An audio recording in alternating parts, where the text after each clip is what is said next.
So tell me if this has ever described your experience in a retail store. You walk in and you see a cluster of teenage employees talking, laughing amongst each other. You're able to flag somebody down. The tone when they say, "Can I help you?" seems to have that undercurrent of "Please don't tell me I have to," especially as they are almost walking away from you as they say it.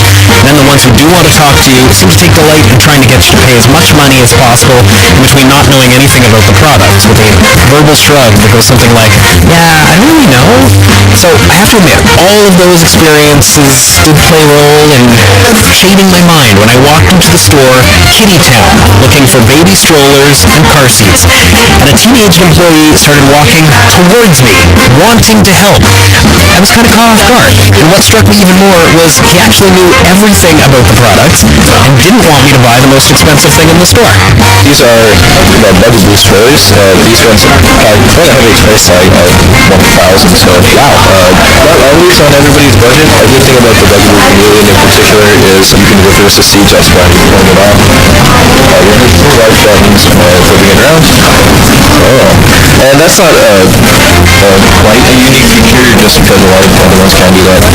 This one can also convert into a pram. It's like a transformer. So who was this kid who was daring to point out that the most expensive model wasn't that unique? Meet 15-year-old Cameron Houghton, who, as you will hear in the next 90 seconds, knew everything you needed to know about selling strollers. This would be a Subaru GT by Baby Driver. This is the 2014 model we have over here. It folds up really nice and compact. Basically, you just yank up right here and this lever that's supposed to fold. This one is the Bob Revolution SE. This is one of our main jogging strollers. This will take up to 70 pounds of weight. Because it is a jogging stroller, it will have huge front end back tires. It will have 16-inch back tires and 12 inches in the front for this specific model. The model over here has a lot of suspension built into it as well. This piece is just an adapter, so you can put pretty much any car seat on this one. The whole line of car seats, you gotta make sure that it's gonna fit in your stroller if you do plan on having one here. They are generally clip out as a back base, and they'll just slide in without any hassle. Other ones like the Graco car seats are very light. These ones down here can take up to 22 pounds. And here, 35 pounds, 32 inches over here. And just if you lift this around, they're mostly a car seat company. It's not because they do make very nice infant car seats all the way up to, say you just give you an extra fabric and you can take off this one. Unlike the Bugaboo, you don't have to take off the fabric, right, as a bassinet. This one actually just is a whole separate piece that you can put right on top of your stroller. Alright, you get the idea. The team knows his strollers. So Cameron kind of inspired the idea of something we're trying this week, nominating retail employees who do great work. We want you to send us names of retail workers who shine and tell us why. So when I called Kiddy Town to let them know that we wanted to feature Cameron, I talked to Kiddy Town co-owner Barbara Fine. I was very excited. I thought it was quite a coup for him and for all my sales associates, as they're the ones that have trained him. So it says a lot for everybody. So what did you do? Well, the first thing I did was, after we got off the phone, I tried to reach him and then remembered that they were on a ski trip, but I did call his home. I thought, as a mother, I want to share this with his mother. And she did call me back on the Monday after they came back and was quite excited to hear about this, and also that her mentioned to me, because both her sons work for us, that they have a tendency of discussing what their days were like over dinner when they do leave here some nights. So she got quite a quick kick out of the whole thing. So the kids are sitting around talking about Bugaboo strollers? I guess, or guess what I sold today, and some of the strollers are higher end, so I guess this means something to them, and so she was really quite excited, and I thought that was pretty cool that these two boys would be sitting around discussing strollers and car seats. So I returned to Kiddy Town to chat with Cameron, telling him that we wanted to do this series on him. He was pretty surprised that his work merited mention. Well, I was actually very surprised about that. It was actually really confusing because I wasn't really remembering doing anything exceptional that somebody was like super like, wow, it was nice. I mean, not too many people go out of their way to congratulate somebody on that, so it's nice. Part of the reason that Cameron was surprised, not only is he just 15 and in grade 10, but this is his first job. I'm obviously one of the newest guys here anyways. Only been working for around 5 months or so. And then the guys that have been working here for 20 years or 5 years just let us know the ropes. So. Here's the thing, the reason that we're kind of impressed with you is that you seem to know everything. You seem to be able to relate to a customer. You seem to be able to not do the hard sell and not do, but let us know that you're interested. Where does that come from? How do you learn how to do that? I don't really learn how to do that. I mean, it's just talking casually. It's not a big deal. You just gotta tell people, just try to figure out what's right for them, and it's not that hard. When you tell friends, I work at Kiddy selling strollers and car seats, what's the reaction? It's pretty much mostly laughs. It's just a regular job though, and they respect that. Do you find yourself talking about strollers and car seats outside of work? Yeah, well, just jokes with my friends when I see a stroller, lady with a stroller walking by, then I just let them know what kind of stroller it is. Just that'd be a Bob Revolution SE over there, and then they'd be like, Cameron, shut up, and then that's pretty much it.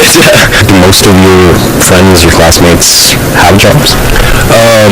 Not necessarily, only a couple do. I think it goes in around grade 11 where people start getting serious part-time jobs. So yeah, I'm kind of an exception. How much do you get paid? Just minimum wage. Which is what?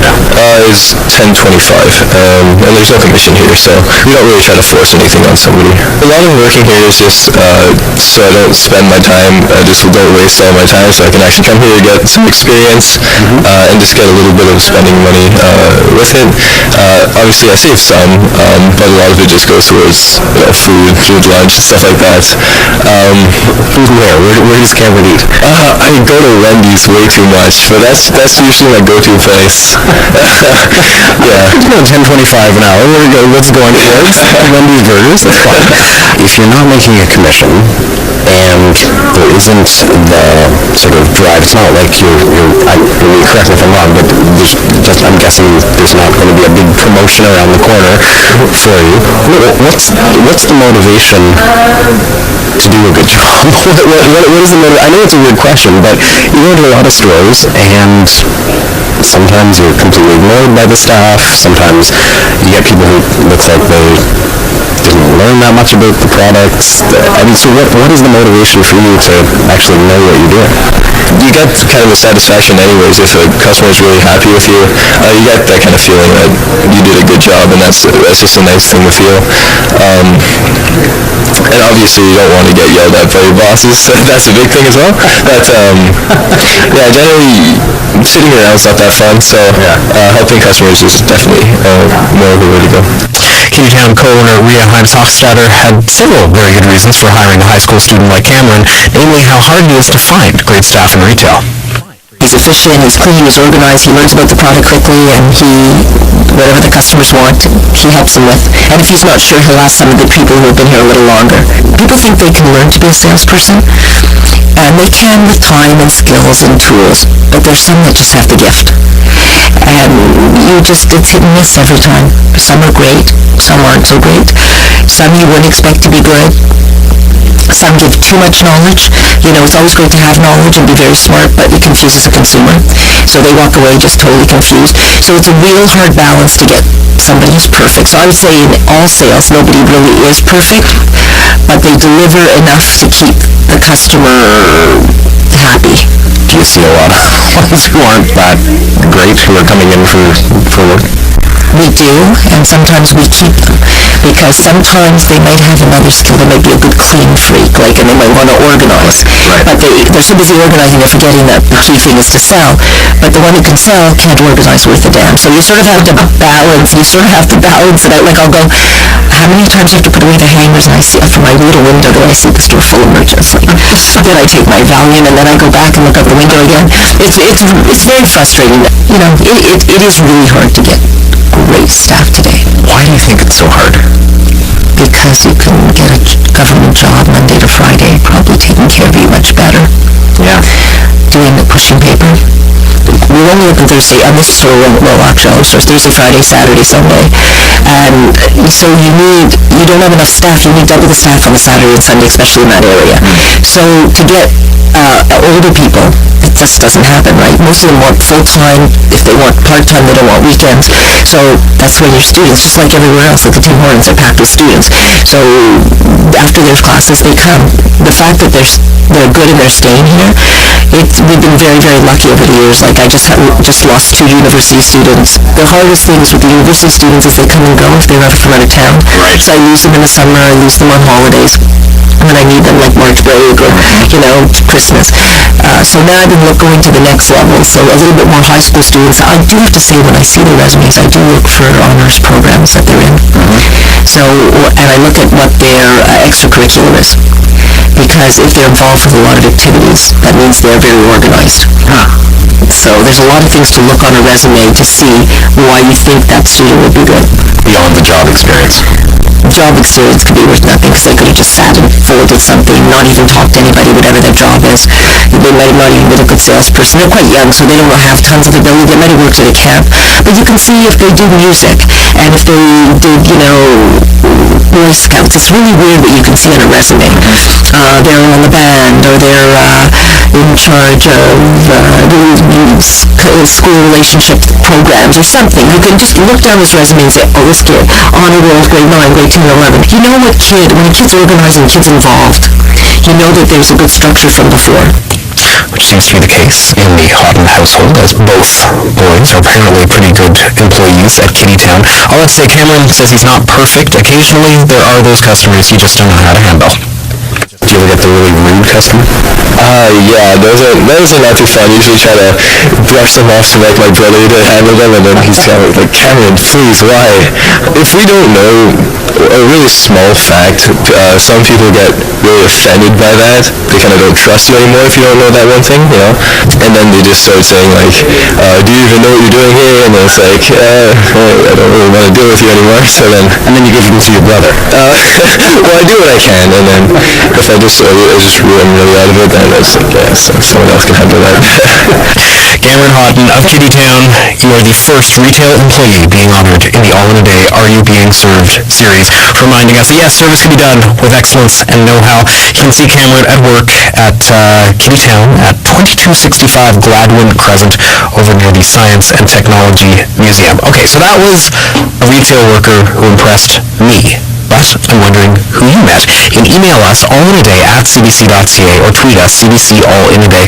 You can tell us what it was about the employee that impressed you. Now, the key is many people are tweeting or emailing in the name of a store, but we're looking for an actual employee. What there was about somebody who really shone when we were in that store or station or wherever it was you happened to be.